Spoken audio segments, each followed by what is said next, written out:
আজকে আমরা যাচ্ছি খুলনার ঐতিহ্যবাহী ৬০ গম্বুজ মসজিদ। এখন রাত বাজে ১২টা। আজকে শবে বরাতের রাত। আমরা সবাই মিলে ৬০ গম্বুজ মসজিদে শবে বরাতের নামাজ পড়ব, এই উদ্দেশ্যে রওনা হলাম।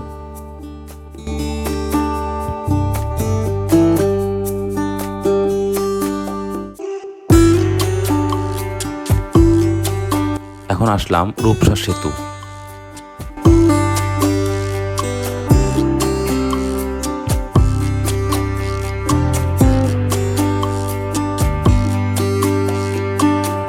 মসজিদের ভিতরে প্রবেশ করতেই বিশাল বড় এরিয়া, ঢুকেই ডান পাশে একটা জাদুঘর আছে। আমি আপনাদেরকে আশেপাশের পরিবেশটা দেখাচ্ছি।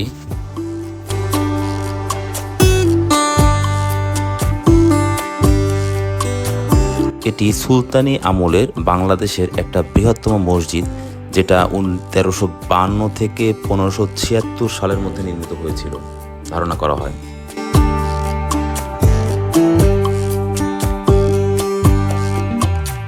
মসজিদটি খুলনা বিভাগের বাগেরহাটের অবস্থিত একটি মসজিদ।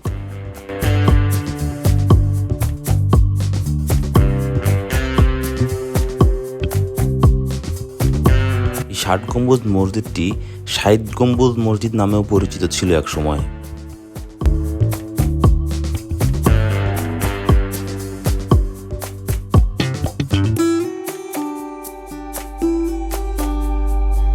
নামকরণ সত্ত্বেও এই মসজিদে গম্বুজের সংখ্যা মোট ৮১টি, ৭ লাইনে ১১টি করে ৭৭টি এবং ৪ কোণায় ৪টি, মোট ৮১টি।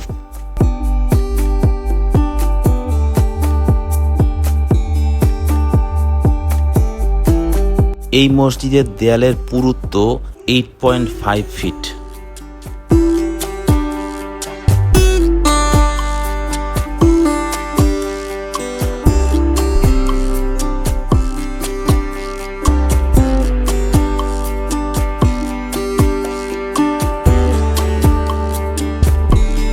পাঁচশো বছর আগের এই মসজিদটির ইটগুলো চুন সুরকি দিয়ে এখনো সুন্দরভাবে আবদ্ধ করা আছে। এই মসজিদের পিলারগুলি আস্ত পাথরের খণ্ড দিয়ে তৈরি করা হয়েছে। পরবর্তীতে এই পাথরের খণ্ডের উপরে হাত দিয়েই নকশা করা হয়।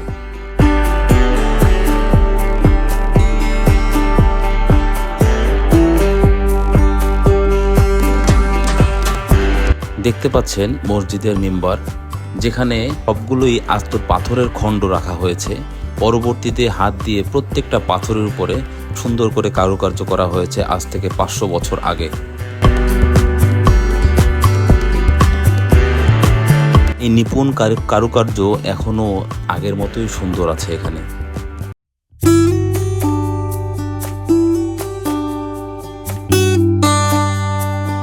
পঞ্চদশ শতাব্দীর মাঝামাঝি সময়ে খান জাহান আলী এই মসজিদটি নির্মাণ করেছিলেন।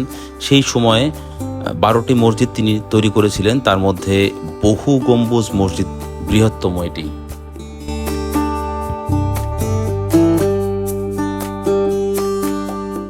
সবাই ভালো থাকবেন। আবারও কোনো একটা ঐতিহাসিক সৌন্দর্য নিয়ে আপনাদের সামনে এসে হাজির হব। আশা করি চ্যানেলটি সাবস্ক্রাইব করে সাথেই থাকবেন। ধন্যবাদ।